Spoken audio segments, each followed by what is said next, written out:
This institution called marriage that was created through civilization was looked at prior to me putting this ring on my finger as the ball and chain, the end of it all. You know, very derogatory. It's played out. You know, people don't get married anymore. It doesn't really work. I'm in a country with a divorce rate. I come from a civilization that didn't even have a divorce rate because they didn't believe in those concepts. And I embraced those traditions. And when I look back at it, this story became my manifestation. You know, I started DJing at the age of 11 when my cousin from New York, 148th Street, gave me his leftover turntables, SP210s, and quickly brought it to my little suburban town, Teaneck, New Jersey. I call myself a member of the first crossover community for hip-hop because I had grass in my lawn, and my roommates in college used to tease me and say, you can roll a quarter down your block and people would come out because it's so quiet. And we had to explain to them the rage and the witness that they were dropping in the early rap songs about the community. And I would spin those records on TV trays or little wobbly tables, whatever I could get. And I did so good that I ended up becoming a promoter. I started throwing the battles in the town. Gave birth to Das Effect, you know, Dre from Teaneck, that was one of my peoples. And then I started working at the Apollo Theater.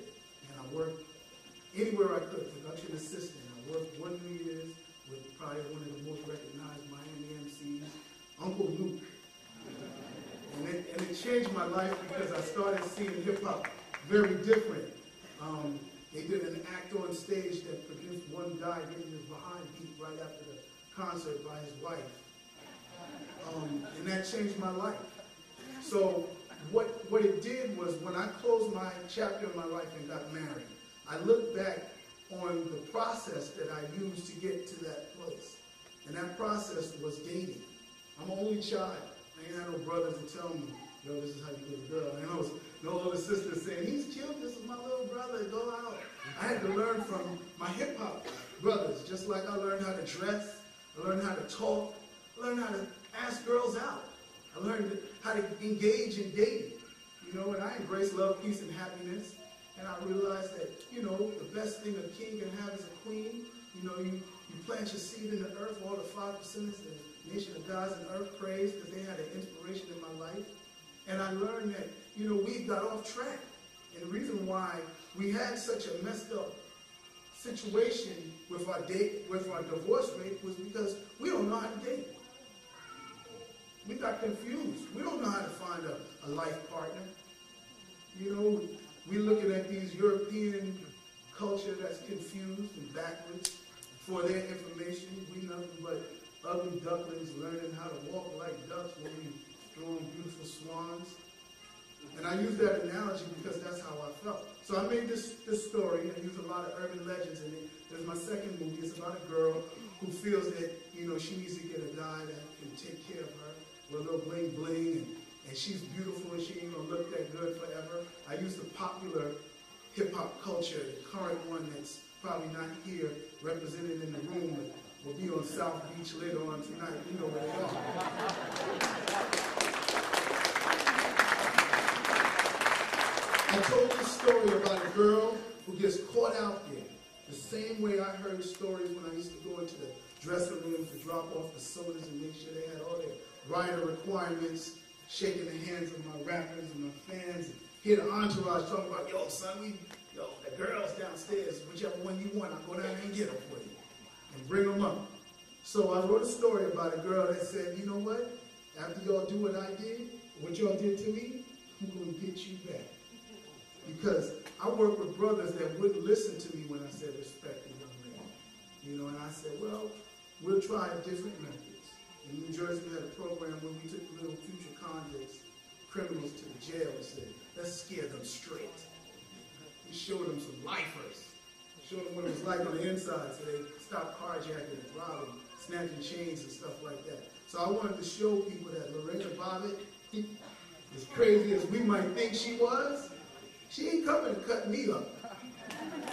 She's cutting up cheaters. She's cutting up dogs, pimps, jiggers, any of that stupid nonsense, backwards thinking.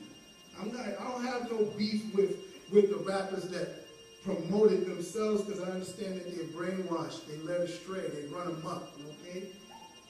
But I wanted to bring an end to that mentality. So I produced this film with a Lorena Bobbitt scene in there, you know? It's gruesome, it's good, it's a horror movie. So this ain't no love story. This ain't love and basketball. This ain't The Best Man. You know what I'm saying? Ain't no, you know what I'm saying? These brothers is dead. I used to like watching Frankenstein. I loved watching Jaws. My favorite movie was Orca. You mess with Mother Nature gets you back. That's the horror movie that I embrace.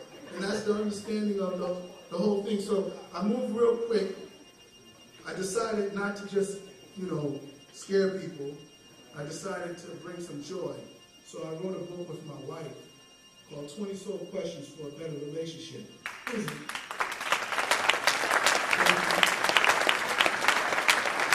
See, because my wife is from the Dominican Republic, okay? And I'm 100% reparations from St. Petersburg, Florida, and South Hill, Virginia, by way of my father. So, you know, I got this straight, everything coming to me. I don't have to go to Spain to get my money back. All right? So we wrote a book because we wanted to get to know each other. I fry chicken, she fries plantains. Okay? They do different things to their children when they're young. My mother had to understand that. We had a lot of questions. Yes, I love the figure, the physique of the women, but I got more deep than just the physical. I was on South Beach with her, but I didn't meet her on South Beach. I saw her in a bikini, but I didn't meet the bikini first. We were friends for 13 years before we got married. So this book right here is nothing but questions. You ask me, this is a long time, there's a lot of reading. No, it's just a workbook. Work on your relationship. What's your favorite season? When do you like the vacation? You know, what do you like about yourself? What could you change about yourself? Questions that people don't ask when they're in lust. You know, when we get possessed by this physical attraction. What's your political party? I don't know. So ask the questions. This book ain't but $10. Yes, I got a commercial. I'm writing this book right now because this book is a product of my labor since then. I use dating to find my life partner. I never cheated on any of the girls that I dated. I dated for, say, 10, 15 years. I'm 38 now. So I dated for a while. And I wasn't, you know, had no problem saying, hey, listen, it's not going to work. You know, or you want to move on, go move on. Breaking up was all right. I wanted to find somebody for the rest of my life, so I don't have the rest of my life to find them. You know, I want to play basketball with my son. You know? So I wrote this book. And in this book, this is the last things I'm going to mention. I wrote what I used when I worked with the NAACP. I worked as a youth advisor for 10 years, and I had a lot of young ladies coming in to my youth group. I was 23. They don't let you be an advisor until you're 25. But since we had some situations in Teaneck that brought out Reverend Sharpton and Jesse Jackson, they needed young men. So I came into it very early, as soon as I graduated college. And a lot of my friends were still in high school and still in college. And I had these young, fully developed girls that I was taking to hear KRS-One speak up and other people. And we was getting back home 10 o'clock at night, and they were looking at the girls, and I said, oh, shoot, what's going to happen here? It's not going to be good. So I can't tell the girls don't talk to the older guys, and can't tell the guys to just respect me too much because they're going to try to cheat around me. So I said, all right, if y'all want to find a nice guy, these are some suggestions that you can use to help you date so you can detect a player, so you can detect a young lady that's out for your pockets. It's called How to Avoid the Game in Hip-Hop Dating. And these are suggestions.